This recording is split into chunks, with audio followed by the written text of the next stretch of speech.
আমার মনে হয় যে জনপ্রতিনিধিদের যে প্রকৃত শক্তি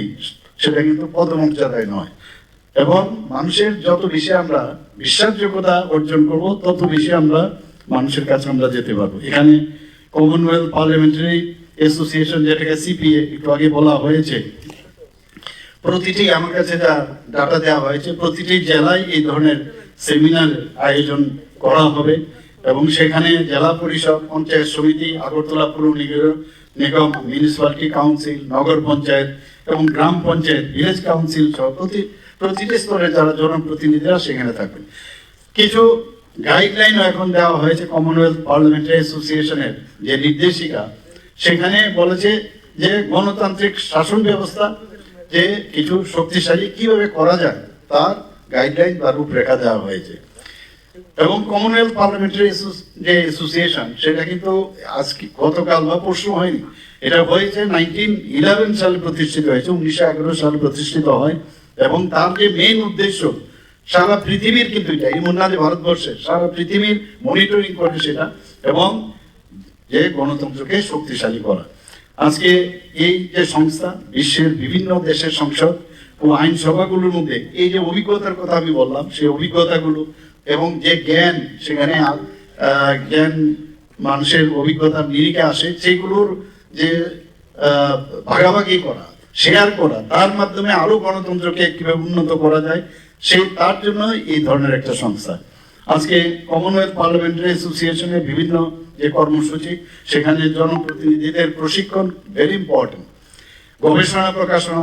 এবং কর্মশালা এবং আন্তর্জাতিক সম্মেলনের আয়োজন করা ইত্যাদি এই সংস্থা কিন্তু সেগুলো করে থাকে। এবং এখানে আমরা দেখলাম যে যুব সমাজকে বিশেষ করে, আমরা সবাই জানি যে কমনওয়েলথ পার্লামেন্টারি অ্যাসোসিয়েশনের যুব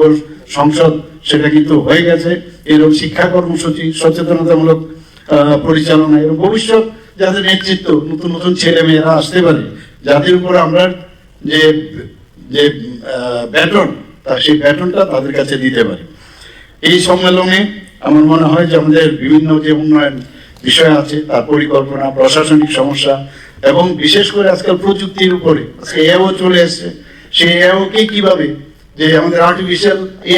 আর্টিফিশিয়াল ইন্টেলিজেন্স কিভাবে আমরা ব্যবহার করব সেই বিষয় নিয়ে আলোচনা করা উচিত। আমাদের যে সম্মেলনের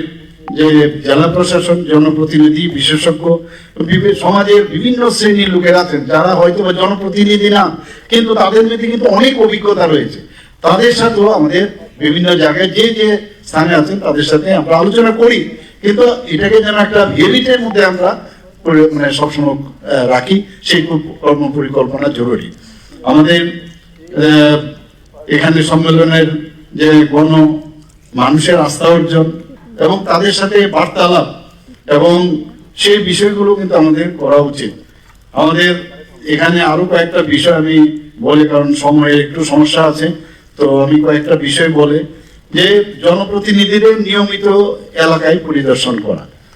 সরকারি প্রকল্প বাস্তবায়নের ক্ষেত্রে তার সময়সীমা টাইম লাইনে হচ্ছে কিনা সেই বিষয়গুলো দেখা, এখানে সামাজিক যোগাযোগ মাধ্যম যেগুলো আমি একটু আগে বললাম তার ইতিবাচক, পজিটিভ এবং তথ্যভিত্তিক যে প্রচার, সেইভাবে যাতে আমরা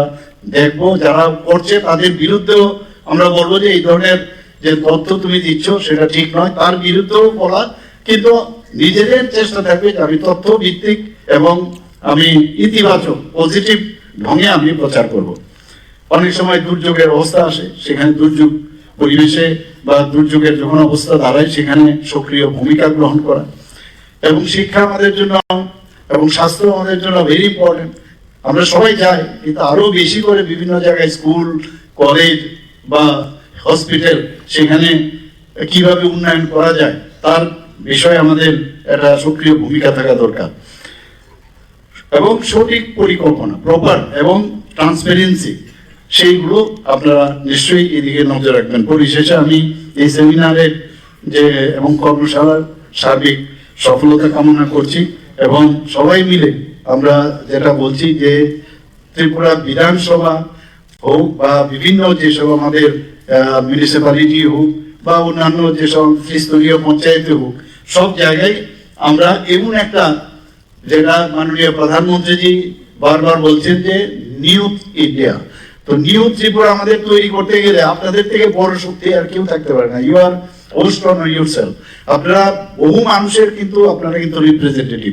আমরা সবাই মিলে এক ত্রিপুরা আমরা তৈরি করি, এমন এক ত্রিপুরা তৈরি করি যে নেক্সট জেনারেশন বলবে যে এমুক সময়ে এমুক ব্যক্তিরা ছিলেন, এমুক এইরকম কাজ করে গেছে, এবং সব সময় তারা মনে রাখবে। আজকে যেভাবে আমরা বড় বড় লিজেন্ড ব্যক্তিদের নাম আমরা স্মরণ করি, সেইভাবে নিজেকেও, যেহেতু ভগবান এটা আপনাদের সুযোগ দিয়েছে মানুষের, সাধারণ মানুষের জন্য কাজ করার জন্য, সেই কথাটা মাথায় রেখে অত্যন্ত স্পষ্টতার সাথে বলা, অত্যন্ত স্বচ্ছতার সাথে কাজ করা, আর ডাউন টু আর্থ হয়ে মানুষের জন্য কাজ করা। এই দু চারটি কথা বলে আমি আমার কথা বলা শেষ করছি। নমস্কার, জয় হিন্দ, ভারত মাতা কি জয়।